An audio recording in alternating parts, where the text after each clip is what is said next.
야, 내가 생각해봤는데 너 진짜 나 이해해줄 생각 없지? 너도 나 이해해줄 생각 없잖아.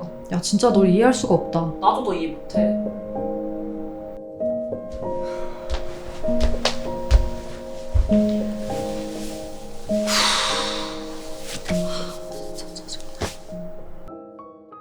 실험의 예로 런던대 카나이 교수는 대학생 90명을 대상으로 MRI 실험을 한 결과 자유주의적 학생들의 경우 감정과 행동을 통제하는 전대 수연 씨는 미리 약속한 것보다 더 많은 자료들을 준비해왔네요. 이상입니다. 저는 여기까지고 이제 다른 분들 진행해 주시면 될 것 같아요. 사실 어제 좀 안 좋은 일이 있어서 준비를 못 해왔어요. 그러시구나. 그럼 저희 회의는 오늘 여기까지 할까요? 저는 좀 적극적인 스타일인데 같이 하시는 분들 중에 소극적인 분들도 있으시고 그리고 오히려 적극적인 저를 좀 불편하게 바라보는 시선도 있는 것 같아요. 여러분들도 어렵지 않으신가요? 학교, 회사, 다양한 모임들. 우리가 속해 있는 이 사회는 과연 우리가 온전하게 살 수 있게끔 그 기반을 마련해주고 있을까요? 어쩌면 우리가 온전하지 못하게끔 겁을 주고 있지는 않나요? 그 1편에서 잠시 이제 언급되었던 매슬로우의 그 5단계 욕구 이론 기억하실 텐데요. 거기서 이제 3단계에 해당되는 내용이 이제 소속감의 욕구라는 건데 이것을 이제 사회 심리학 혹은 정치 심리학에서는 이제 정체성이라는 개념으로 이제 설명을 합니다. 어떤 개인이 있으면 그 개인이 속해 있는 그 집단들이 있죠. 이게 본이건 본이가 아니건 뭐 예를 들어서 이제 대한민국에서 태어났기 때문에 본인의 의지와는 상관없이 대한민국 국민이라는 정체성을 가질 수밖에 없는 것이고 그 성별에 기반한 정체성도 역시 마찬가지로 우리가 선택한 건 아니죠. 하지만 우리가 어떤 종교 집단에 가입을 한다라든가 동아리에 가입을 한다라든가 혹은 우리가 어떤 정당에 이제 그 뭐 당비를 내고 정당에 가입을 한다라든가 이제 이런 것들은 다 자발적으로 선택을 해서 형성한 정체성이라고 볼 수 있습니다. 근데 이제 사회심리학에서 이야기하는 바는 이제 개인이 이제 어떤 집단에서 소속되지 않고 즉 어떤 정체성도 갖지 않고 그냥 개인으로서의 정체성만 갖는다라는 것은 존재하는 상황이 아니고 그러니까 우리가 이제 어떤 집단에 소속하고 싶은 것이 이제 욕구의 하나이기 때문에 이제 자발적으로 어떤 특정 집단에 소속이 되기 위한 그런 욕구 실현을 하고 있다라는 부분은 이해하고 넘어가실 필요가 있습니다. 그 개인이 어떤 집단에 소속이 되어서 그 집단의 정체성을 공유하고 있다라고 한번 생각을 해봅시다. 자발적으로 선택했고 그 다음에 그 자발적으로 선택한 집단에 가보니까는 나랑 같은 생각을 가지고 그 집단에 가입한 동료들이 있는 거예요. 근데 한 공동체가 영속적으로 운영이 되려면은 그 공동체가 자발적으로 만든 규범을 그 구성원들이 다 충실하게 지켜가면서 유지를 하는 게 대단히 중요하죠.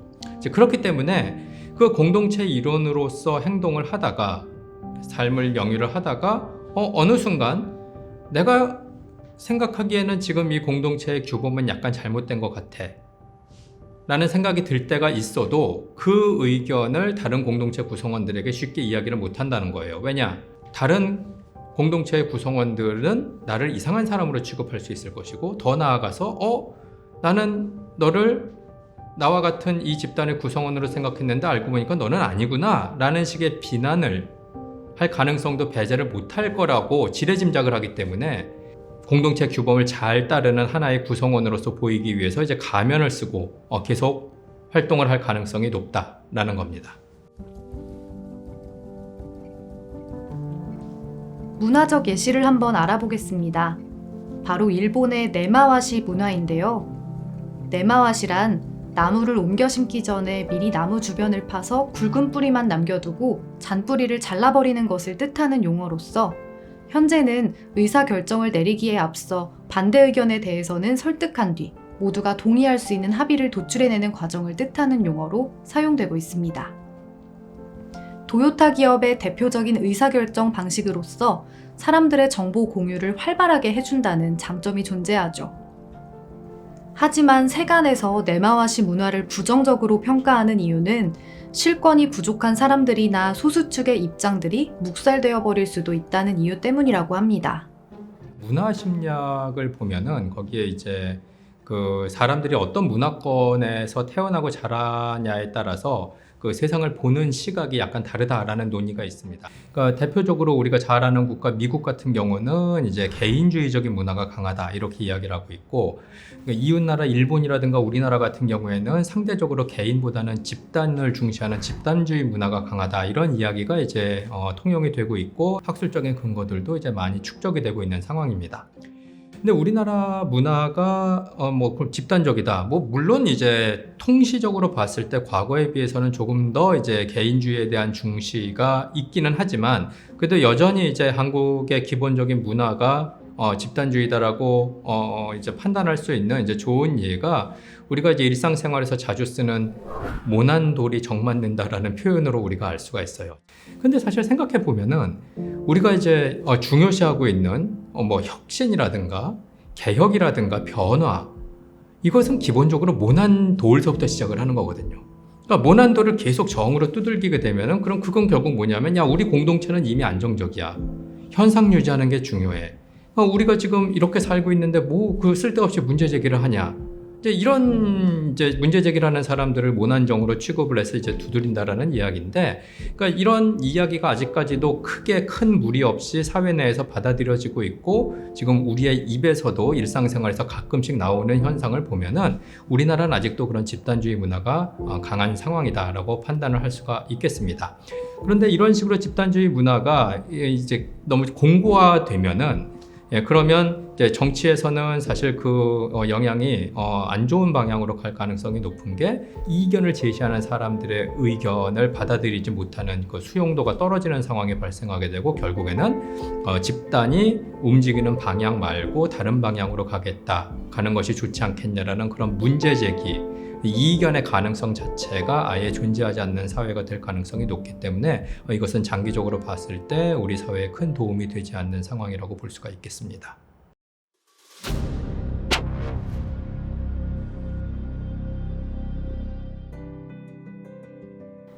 우리에게서 토론 문화가 낯설게 느껴지는 이유는 과연 무엇일까요? 10대, 20대, 30대 남녀 각 10명에게 토론 참여도를 확인해 볼 수 있는 설문조사를 진행했습니다. 설문 결과 성별과 무관하게 각 연령대 70% 이상이 토론에 적극적으로 참여하지 못한다고 응답을 하였고, 그 사유 중 절반 이상이 상대방의 기분을 상하게 할 것 같기 때문이라고 응답했죠. 가정, 학교, 직장.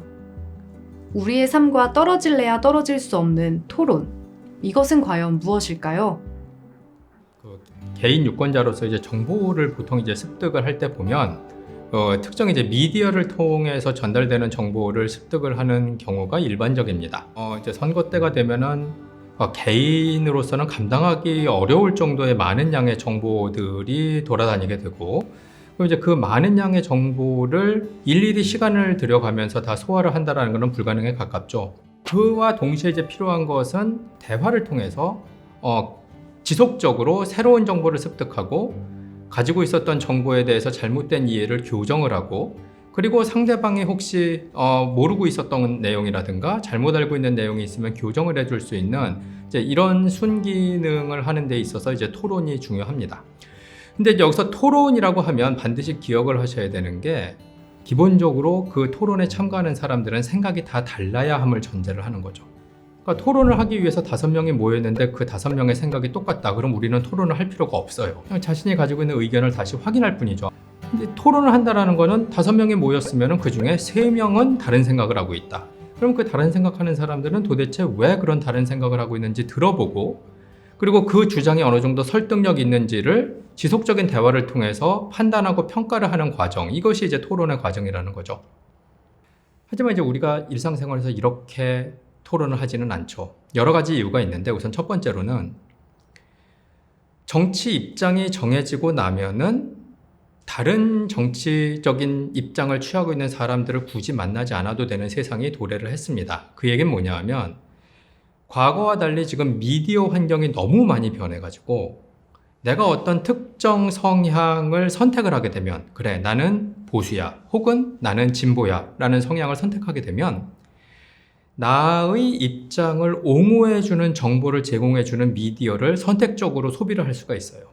그러니까 과거에는 미디어 문화는 정치 현안을 다루는 데 있어서는 중립을 취해야 된다. 즉, 진보 옹호적인 내용을 어느 정도 방영을 하면은 보수 입장도 옹호해주는 내용은 어느 정도 방영을 해줘서 밸런스를 맞춰야 된다라는 게 미디어 세계에서의 일종의 규범이었는데, 요즘은 다 아시는 대로 1인 미디어까지도 가능한 상황이기 때문에 내 입장을 옹호해주는 정보를 제공해주는 미디어를 얼마든지 취사 선택해서 소비를 할 수가 있다는 거예요. 이런 유권자의 수가 늘어나게 되면 보수 성향의 사람들은 진보 진영에서 무슨 이야기를 하는지를 모르고, 진보 성향의 사람들은 보수 진영에서 무슨 이야기를 하는지를 전혀 모르게 되는 상황이 발생을 하는 거죠.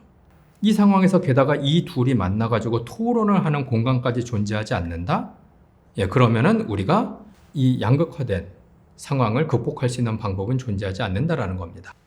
토론 상황이 만들어져서 나랑 생각이 다른 사람들이 토론에 참여를 했다 이러면 반드시 기억하셔야 되는 게, 나랑 다른 입장을 갖고 있는 사람은 나랑 다른 방식으로 우리나라를 걱정하는 사람이다라는 생각을 하셔야 된다는 거예요. 양극화된 상황에서 특히 정치 영역에서는 요즘 어떤 현상이 벌어지고 있냐면, 나랑 다른 정치 견해를 갖고 있는 사람은 말살 절멸시켜야 되는 대상, 저런 사람들이 우리나라에서 쫓겨나고 우리나라에서 사라져버리면 세상은 더 좋아질 거다, 이런 생각을 하는 사람들이 점점 많아지고 있다는 거죠. 그러면 안 된다는 거죠. 그 다음에 나랑 다른 견해를 이야기하는 사람들의 의견을 존중해주는 그런 그 관용의 정신을 어느 정도 가지고 있어야 우리가 토론 문화를 제대로 이끌 수 있지 않을까, 이런 생각을 해봅니다.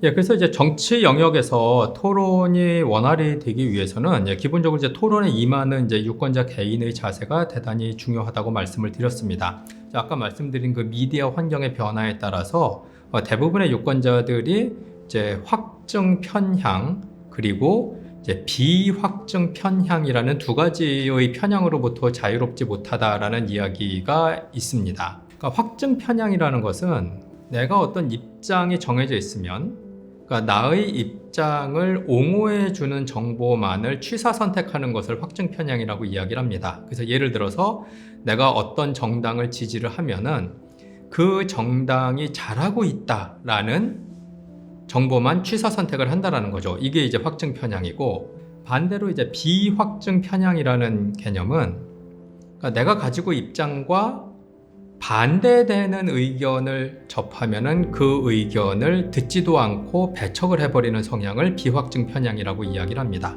그래서 이제 예를 들자면, 내가 지지하는 정당이 있는데 그 정당이 잘못하고 있다라는 정보가 있으면은 그 정보에 대해 귀를 닫아버린다는 얘기죠. 들으려고 하질 않고. 그래서 확증 편향과 비확증 편향, 이 두 가지 편향으로부터 지금 자유롭지 못한 유권자들은 결국에는 다른 의견을 가지고 있는 사람들과 이야기를 할 그런 의지 자체를 상실하게 되는 것이고, 그래서 우리는 사실 민주사회를 만드는 데 있어서 가장 중요한 대화와 설득의 가능성을 점점점 잃어가고 있다. 의도적으로 노력하셔야 되는 부분은 이거예요. 그래서 예를 들어서 내가 어떤 정당 혹은 어떤 정치인, 어떤 후보를 지지하는 글을 온라인에 올렸더니 많은 댓글들이 나도 그 정당, 그 정치인, 그 후보를 지지한다라고 이렇게 달죠. 그러면은 의심해야 된다는 거예요. 그러니까 나의 의견에 모든 사람들이 동의한다는 것은 뭔가 이상한 거잖아요. 의도적으로 나와 반대되는 의견이 어디 있는지를 찾아야 하는 그런 노력을 해야 된다는 거죠.